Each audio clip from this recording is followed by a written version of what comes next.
محمد رسول الله صلی الله علیه وسلم سره مینه او محبت کول د پیغمبر علیه الصلاة والسلام په طریقو باندې خپل زندگی تیرول دا د الله رب العزت اطاعت ته د الله رب العزت د احکام منلو طریقه ده په یو کس د پیغمبر علیه الصلاة والسلام سره دعوه دا که چې زما د پیغمبر سره مینه شته لیکن د پیغمبر په طریقه باندې د پی الله د احکام لاندې زندگی نه تیری دا کس دا په دنیا او د آخرت نقصان لري دا د ځان له دوکه ورکوي بل نغه د پیغمبر علیه الصلاة والسلام د مینې او د محبت دا چې دا انسان د پیغمبر علیه الصلاة والسلام باندې درود شریف وایي هغه سړی چې دا په پیغمبر علیه الصلاة والسلام باندې درود شریف وایي په واقعیتو کې راځي چې د یو کس د وجې نه په پیغمبر باندې درود ووهه الله رب العزت دغه یو درود د وجې نه او وې زره کسان چې په عذاب کې مسلط و الله هغوی ته مغفرت وکړه حضرت حسن بصري رحمه الله په خپل ځای کې ناستو په خپل ځای کې تشریف فرماوه په دې کې یوه زنانه راله ورته یې وویل زما لور وفات شوې ده زه غواړم چې زه د خپله لور په خوب کې وینمه حسن بصري رحمه الله ورته وفرمایل چې کله د ماخوستن لمونځ وکړې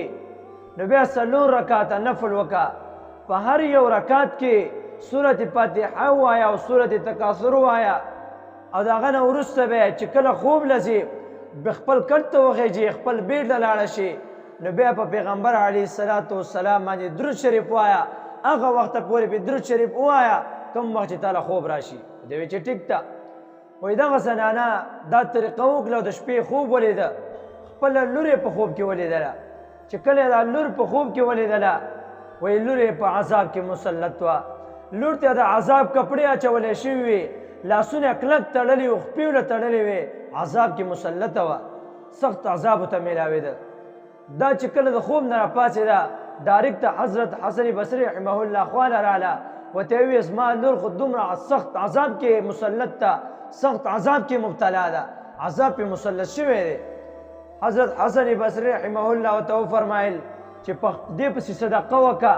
لاړ شه د الله په نوم باندې څه ورکړه چې الله کیدی شي چې الله رب العزت د دغه صدقې په وجه باندې الله د دې نه دا عذاب لرې کړي دی وی ټیک ده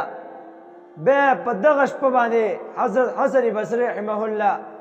دی وایي ما جنت ولید په خوب کې یو باغ مې ولیده په هغه باغ کې یو تاخت و